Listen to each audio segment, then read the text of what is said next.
ní pásítọ̀ Felix Bankole. mánu tó jáde tó lóun káwọn ọmọ ogun jọ tó lóun kó nǹkan ìjà ogun jọ tó lóun fẹ́ gba tó lóun lọ sí bọ́dà níjó ní tó lóun ọmọ dáná sun àwọn iléeṣẹ́ rédíò kan iléeṣẹ́ tẹlifíṣàn kan tí wọ́n bá ti bẹ̀rẹ̀ sí ní polówó àwọn olóṣèlú. ẹ gbọ́ tó lóun lọ sáwọn báràkì kan gbà náà kó wọn lọ fẹ́ lọ kó wọn fẹ́ lọ lé àwọn sọ́jà bẹ̀ jáde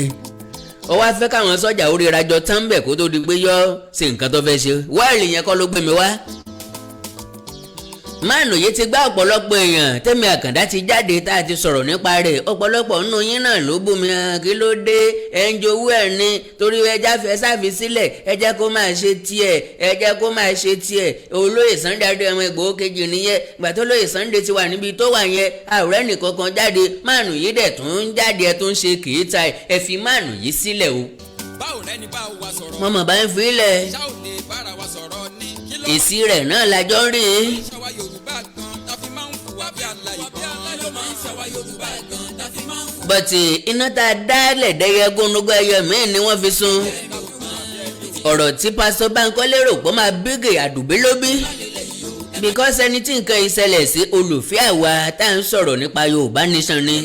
olùfẹ́ olóyè Sunday Adéyẹmọ Ìgbòho ni kò síbi tí màá yí ò lè tẹ̀lé ń dé tó bá ti jẹ mọ́ ọ̀rọ̀ Yorùbá nation. ìgbà tó sọ fún mi tí mo kọ́kọ́ sọ fún ọ náà ni wípé ṣe bí mo wí ń jò ní ẹni àfilẹ̀ àti filẹ̀ náà ló padà wá gèǹjẹ yìí ẹ̀rín ló jáde lẹ́nu wọn more than 3 million naira ní Felix Bankole gbà lọ wọn màá ṣí bó ṣe gbà receipt ẹ̀ ń bẹ lọ́wọ́ mi lẹ́kùnún ṣùgbọ́n kó tó di pé mo sọ̀rọ̀ nípa tẹ́lẹ̀ yìí àti bó ṣe ń fi orúkọ Yorùbá nation lu jìbìtì gba owó káàkiri lọ́wọ́ àwọn èèyàn especially àwọn tí wọ́n bẹ lókè òkun. dádúró ni àbíkíní ṣòro wa. láwọn tí mo mọ̀ wípé kí wọ́n tó rí àwọn owó ọ̀hún ikùn mọ́ ọ̀tún fẹ́ bọ́ sí tòsí wọ́n gbìyànjú ṣùgbọ́n wọ́n gbọ́n pa Yorùbá nation ó wù wọ́n láti dá sí i náà ni wọ́n fi ń bọ́ sọ́wọ́ àwọn alágbèédá. mi ò gbọ́ ẹ̀yin tẹ́ wà lókè òkun ipa yín lẹ̀ ń kó lórí orílẹ̀-èdè Yorùbá ẹ fẹ́ kó dúró ẹ fẹ́ ká ní òmìnira ẹ fẹ́ ká gbé ìgbé ayé ìrọ̀rùn ẹ fẹ́ káwọn ọmọ wa kí tán wọ́n kàwé kí wọ́n ríṣẹ́ ẹ fẹ́ káwọn obìnrin wa tí ń ṣèranù káàkiri kí wọ́n jẹ́ èèyàn gidi ẹ fẹ́ ká láǹfààní láti sùn ká dijú méjèèjì bẹ́ẹ̀ ni ọ̀rọ̀ yín yé wa. ṣùgbọ́n if care is not taken Àbújá máa dàbò pẹ́ máa yàn lọ́wọ́ kò ní dákẹ́ mọ́ bọ́sọ́wọ́ alágbèédá ń gbogbo gbà pásítọ̀ Felix Bankole mo tún repeat ẹ̀ alágbèédá ni 4110 ni. yàtọ̀ sí ọ̀rọ̀ Yorùbá nation máa play voice note kan fún ẹ rí nǹkan tó sọ nínú voice note yẹn ni wípé lórí ọ̀rọ̀ Yorùbá nation ò tí ìlú yẹn ń jìbìtì rí ṣùgbọ́n àwọn nǹkan kan ti lè ṣẹlẹ̀ sẹ́yìn kóun ó tó join Yorùbá nation àti bẹ́ẹ̀ bẹ́ẹ̀ lọ. máàlù yé lu àwọn ẹbí kan ní jìbìtì ní ìpínlẹ̀ Èkìtì àbí nílùú Èkìtì in fact ẹ bá wọn káànú. àtọ́kọ àtìyàwó àtìyá àyàwó wọn pè mí ìdí ni wípé pásítọ̀ Felix Bankole lù wọ́n jìbìtì ọgbà wọn ní àgbáwọlẹ̀ débi pé gbogbo nǹkan tí wọ́n ní láyé lọ́rùn wọn ta mọ́tò wọn ta tàtà wọn ta wọdúróòbù wọn ó ta bẹ́ẹ̀dì débi pé ilé tí wọ́n ń gbé wọn ò rówó lè san wọn kó lọ sọ́dọ̀ ìyá àyàwó. pásítọ̀ Felix Bankole sọ fún wọn wípé òun máa bá wọn ṣe físà ó dẹ̀ ṣe fake visa Canada fún èèyàn 4 ọmọ 2 ìyá àti bàbá. ọdẹ àtàgbà ọ̀tẹ̀ ló ń ba ògo wọn jẹ́ oníbóyá nítorí ọ̀tẹ̀ ni wọ́n ṣe. ìgbà tí àwọn ọkọ àtìyàwó tí wọ́n kọ́ńtàtì mi wọ́n bá mi sọ̀rọ̀ oríṣiríṣi wọ́n fún mi láǹfààní láti rìkọ́ọ̀dù voice wọn mo rìkọ́ọ̀dù ẹ̀ wọ́n send different voice notes more than 20 ilé tí wọ́n fi ń communicate pẹ̀lú pastor Felix Bankole àwọn ibi tó ti sọ pé ó máa dó wọn padà ibi tó ti ń jiyàn pé iye tó ń gbà lọ́wọ́ wọn ò tó iye tí wọ́n sọ pé ó gbà lọ́wọ́ àwọn more than 10 million naira ló gbà lọ́wọ́ family yìí ó gbà wọn lágbàwọlẹ̀ do you know wípé ó gba fake visa fún wọn àwọn ẹbí wọn dé airport ni wọ́n ti sọ fún wọn pé fake visa lẹ gbé dání o táwọn ọwọ́ àwọn immigration bá báyìí wọ́n ó gbé ń jù sẹ́wọ̀n o kí wọ́n tó padà sílé pẹ̀lú ìbànújẹ́. pé wọ́n ní Yorùbá gan torí láti jọ́ta tí. ìgbà tí mo bá wọn sọ̀rọ̀ ibi tí mo ti kọ́kọ́ gbọ́ nípa ọ̀rọ̀ wọn rí ọ̀dọ̀ máàlù tí wọ́n ń pè ní pralag Mr. Akinwumi Ọláyẹmí mo contact máa yẹ ọ̀rẹ́ àgbẹ̀ United Kingdom ni wọ́n wà. mo wá nọ́mbà wọn kàn mo kọ́ńtàtì wọn a jọ sọ̀rọ̀ mo ní ok àwọn èèyàn yìí ẹ̀yin lẹ kọ́kọ́ gbé wọn jáde èmi ò kí n fẹ́ ṣe wípé wọ́n gbaṣẹ́ mọ́ mi lọ́wọ́ àbí èmi ni mo dẹ̀ ní client yẹn èmi ni mo dẹ̀ lẹ́nu yẹn mi wá iṣẹ́ owó kọ́ là ń ṣe iṣẹ́ owó kọ́ ni mo fẹ́ gbà lọ́wọ́ ẹni yẹn ṣùgbọ́n láti fìdí ọ̀rọ̀ wọn múlẹ̀ à ń fún Felix Bankole láti dá owó wọn padà bí ó bá lè dá padà tán at least kó dá páàtì nínú ẹ̀ padà kígbe ayé àwọn èèyàn wọ̀nyí kó lè padà bọ̀ sípò. bí ìdààmú bí wàhálà. ìgbà tí mo bá Pralag sọ̀rọ̀ tí Pralag sọ fún mi ni wípé mo láǹfààní láti interview wọn dáadáa wípé wọ́n lè wá sórí program mi àtijọ́ sọ̀rọ̀ èmi gan ti negotiate mo ti sọ fún wọn wípé màá bá wọn gba hòtẹ́ẹ̀lì táwọn méjèèjì àtọkọ àti ìyàwó tí wọn ó sùn kódà ìyá ìyàwó làwọn máa tẹ̀lé wọn wá ẹ má wọ́ọ̀rì wọ́n gba yàrá méjì fún ìyá ìyàwó sùn bì kan àtọkọ àti ìyàwó sùn bì kan. wọ́n wá ní kí n ní sùúrù de Friday tó máa tẹ̀lé that was last year ǹjẹ́ mọ̀ pé mi ò kúkú sọ nǹkan kan pé ọ̀rọ̀ tó délẹ̀ ló fa ọ̀rọ̀ ní tẹ̀tẹ̀. ẹgbọ́n ta ló ṣe wá báyìí nílẹ̀ Yorùbá. wọ́n wá ní kí n ní sùúrù de Friday tí ó tẹ̀lé jọ́ta àjọ sọ̀rọ̀ torí pé ìgbà táwọn bá Bankole sọ̀rọ̀ ó promise pé òun máa san 500,000 nínú owó yẹn ó ní òun máa san kèlèkèlè àwọn náà dẹ̀ mind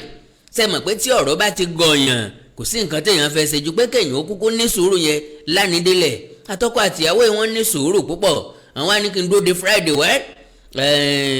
olókùú ọ̀gbọ́dọ̀ sọ pé òun ò sòkú kémi ọ sọ pé kọ́ pẹ́yìn lá àmàlú kan ní ẹpa ẹmọ àǹkàrá ni ẹmú léèsì ni ẹmú kò yẹ kó kàn mí kò yẹ kọ́rọ̀ èèyàn kọ́rọ̀ ó káàyàn lára ju ọlọ́rọ̀ lọ mo gbìyànjú díẹ̀ Friday yẹn mi ò gbọ́ nǹkan kan mo béèrè lọ́wọ́ wọn só ti bá wọn sọ̀rọ̀ wọ́n ní kò tí ì bá wọn sọ̀rọ̀ but káṣí hold on ná lẹ́yìn ẹ̀ lèmi ò sọ nǹkan kan mọ́ nípa rẹ̀ meanwhile possibility ń bẹ kọjá wípé ẹ̀bẹ̀ lọ́pọ̀ Pastor Felix Bankole ó ń bẹ̀ wọ́n nínú àwọn voice note kan mi ò láǹfààní láti gbé voice note kankan jáde because àwọn tó lọ́rọ̀ wọn ò fún mi ń gbọ́ ẹ̀ pé kí n gbé jáde so mi lè ti torí pọ́ wà lọ́wọ́ mi kí n wá bẹ̀rẹ̀ sí ní play no that is not my culture ìyẹn ò ń ṣe culture mi ṣùgbọ́n voice note tí mo fẹ́ play yìí látọ̀dọ̀ ẹni tí Pastor Felix Bankole ṣẹ̀ṣẹ̀ lù ní jìbìtì 3 million naira plus òun náà ni ìyẹn ti jáde n ó play eléyìí and now báwo ni Pastor Felix Bankole ṣe gbowó lọ́wọ́ ń tàn àkáǹtì wo ló lò àkáǹtì tó lò Bankole Tèmítọ́pẹ́ Sandra lọ́wà lórí ẹ̀ FCMB náà ní báǹkì ọ̀hún ọkọ̀ọ̀kọ̀ oríṣiríṣi lọ́gbàá ọgbà 382,000 naira kan ní 17/3/2022 ọgbà 200,000 kan lọ́ọ̀nì 28/3/2022 ọgbà $450 kan ọgbà 200,000 míì ọgbà $2,300 míì lẹ́yìn ọgbà 150,000 naira kan ọgbà 50,000 naira kan wọ́n ṣàkólẹ̀tì owó yẹn jọ ó ń lọ síbi 3 million naira ibì kan tiẹ̀ wà tó ti send message pé kán báwọn send 200,000 naira ní ìsìn kíákíá bó ṣe tẹ́ẹ̀sì ẹ̀rọ ní please release 200,000 naira here now that is account number 30653380 ẹ̀wá méjì tó kù kan n ò ní dáko ẹ̀ délẹ̀. torí ọ̀tẹ̀ yìí ti pọ̀ jù ó ń dalẹ̀ Yorùbá rú láti fi ta tí ń ṣọ̀tẹ̀ láti ń gbàbọ̀. ìgbà tí Felix Bankole bá lè gbárù mánu tí mò ń sọ yìí ẹ mọ́ tẹrílẹ̀ yọ gbáyín lórí dálú o ẹni tá à ń sọ yìí súnmọ́ olóyè Sunday Adéyẹmọ Ìgbòho dáadáa ọ̀rẹ́ Sunday Adéyẹmọ Ìgbòho ni ọ̀rẹ́ mi àkàndọ́rọ̀ Awíkóńkó ni ọ̀rẹ́ gbogbo ẹni tí ń sọ̀rọ̀ nípa Yorùbá Nation ni ó kó ipa pàtàkì single-handedly lórí ọ̀rọ̀ Yorùbá Nation. ṣerú ẹ̀ lọ yẹ kí Pastor Felix Bankole ó gbá but wọ́n ti trust ẹ jù. wẹ́ẹ̀lì ẹ má jẹ́ kí n dání lágara mò ń wọ̀nù Pastor Felix Bankole kọ́ lọ dá owó márùn yí padà ntọ́ ọlọ́fẹ́ fowó ṣe òfin ṣe wọ́n nìní because ìgbà tí ń bá tún padà jáde lórí ọ̀rọ̀ ẹ ntọ́ expect pọ́ máa jáde máa ẹ̀sẹ̀ wá expose ẹ gbogbo tó wà lọ́wọ́ mi kọ́ ni mo fẹ́ lò like bíi nǹkan méjìlá tí wọ́n sẹ́ǹdì sí mi màá lo méjì péré nínú ẹ̀ just 2 méjì péré lẹ́yìn ẹ̀ màá wá lo ilé tó kù bí ọba ti dá padà tàbí kó negotiate pẹ̀lú mánu yìí mi ní dárúkọ wọn ọmọ ẹni tí mò ń bá wí tàbí kó negotiate pẹ̀lẹ́ nìyẹn báyìí ni mo ṣe fẹ́ dá owó yín padà question mi ni pé kí ló ń fowó yìí ṣe wáyé tó fi ń lo àwọn èèyàn jìbìtì sọ̀rọ̀ pé kíní máa lọ títí ni kò lọ títí ní jẹ́ ẹ farabalẹ̀ bí ìyàwó tó fọwọ́ gbẹ̀ dájọ́ yóò sì máa gbọ́ kò bá kò ń gbé ọ̀rọ̀ látẹnu mọ̀lẹ́bí ọkọ rẹ̀ kẹ́ gbọ́ àwọn àwáwí tí ò nídìí ọ̀rọ̀ burúkú lẹ́nu ẹyẹ lẹ́nu warrior yín olórí ogun yín chief commander yín àbí commander in chief yín of armed forces ẹni tẹ́ gbọ́kànlé ẹni tí yóò gba Yorùbá nation fún yín tàbí tí yóò sì kí ọ̀lẹ gbogbo ilẹ̀ Yorùbá tó lọ ń ṣe tíátà nínú igbó káwọn kan jọ kó yúnífọ̀mù sí wọn lọ́rùn tá a ní fèkì ní kíní orí ẹni irọ́ ni o ẹ fi ilẹ̀ ọjọ́ máa ṣe lọ bí ṣe ń ṣe lọ o mẹ̀sáyà wà nù ń o mẹ̀sáyà yín ní lu àwọn èèyàn jìbìtì mẹ̀sáyà yín ní ń kó ní forúkọ Yorùbá nation pa ó dà sápò rẹ̀ dẹ́ńkí ló ń fowó ọ̀hún ṣe kọ́ lọ́wọ́ dáríjì wá o. bó ṣe jẹ́ nìyẹn bó ṣe jẹ́ ni mo sọ fún yín ẹ má bínú pé voice note mi pọ̀ because mo ṣe ṣèkínní láti hospital ara mi ṣe ń wà okay so bóyá bí àwọn mo ní malaria and typhoid so wọn á sọ wípé àwọn omi tí mo change yẹn ló fà wọn náà omi tí mo change ló fà so ẹ má bínú pé voice note mi pọ̀ jù pọ̀ tí mo bá ìgbà tí mo ti wà online tí mi ò rí yín online fún mo ṣe wò pé kí n ṣe voice note ránṣẹ́ sí yín so nǹkan tó jẹ́ kí n ṣe gangan ni pé kí voice note yìí lè wà lọ́wọ́ yín kí wọ́n kẹ́ ẹ lè mọ̀ wípé kì í ṣe pé èmi pé mo gbá yín àbí nǹkan kan so ṣe bí voice note yẹn jẹ́ wà lọ́wọ́ yín ẹ keep ẹ̀ dání sẹ́yìn so it's like bí evidence mi pé yes mo fún ẹ níyì lówó níye báyìí ẹ so ẹ fọkàn yín balẹ̀ èmi ò ní wàhálà kankan tó bá yẹ pé ẹni tó fẹ́ ṣe màgòmágó àbí tó fẹ́ parọ́ àbí ṣe nǹkan fún yín kò ní tó ṣe voice note ránṣẹ́ sí yín nígbà tó mọ̀ pé voice note yẹn ohun ẹ̀ wà lẹ̀ ṣàdìgbò èmi ò ní problem pẹ̀lú yẹn yín náà ò tẹ̀ mí in fact ṣe nǹkan kan abẹ ní problem pẹ̀lú mi mo like bẹ́ẹ̀ ṣe é ṣe gan gidi gan ṣùgbọ́n problem tó wà bẹ́ẹ̀ ni wípé alága ọdẹ wọn ti pariwo ọ̀rọ̀ yìí síta most of àwọn táwọn tún sọ fún náà ti tún pariwo ẹ̀ síta káàkiri so ìgbà tọ́rọ̀ bẹ́ẹ̀ ti rí bẹ́ẹ̀ yẹn àfi kí n ní sùúrù náà tí bá fẹ́ kó bá ara mi gan àfi kí n ní sùúrù náà ṣèbí ìgbà tí àwọn warriors tí a fẹ́ gbé wọn jáde ńgbà yẹn pẹ̀lú tí wọ́n fi wá aṣọ àmì tí mo fi ṣó wọn ńgbà yẹn a fẹ́ fi ìrèké sí wọn lọ́wọ́ náà a fẹ́ fi sí wọn lọ́wọ́ ìgbà tó dẹ̀ dín pé wọ́n ní tá a bá ṣe bẹ́ẹ̀ yẹn pé wọ́n máa pe Yorùbá nation ní terrorist pé wọ́n máa kà kún bí wọ́n ṣe ń bí títa àwọn Yíbò wọn bí wọ́n ṣe ń ṣe so that's why tí mo ṣe cancel yẹn gbà tá a fi fìyẹn lẹ̀ tó fi jẹ́ pé owó òfò ni wọ́n lò tí wọ́n dẹ̀ wọ aṣọ wọn so èmi kò sí problem pẹ̀lú pé kí ni close to 15 million naira láṣọ aṣọ wọn tẹ́lẹ̀ aṣọ wa lẹ̀ bá ń bá so àwọn aṣọ tá a fẹ́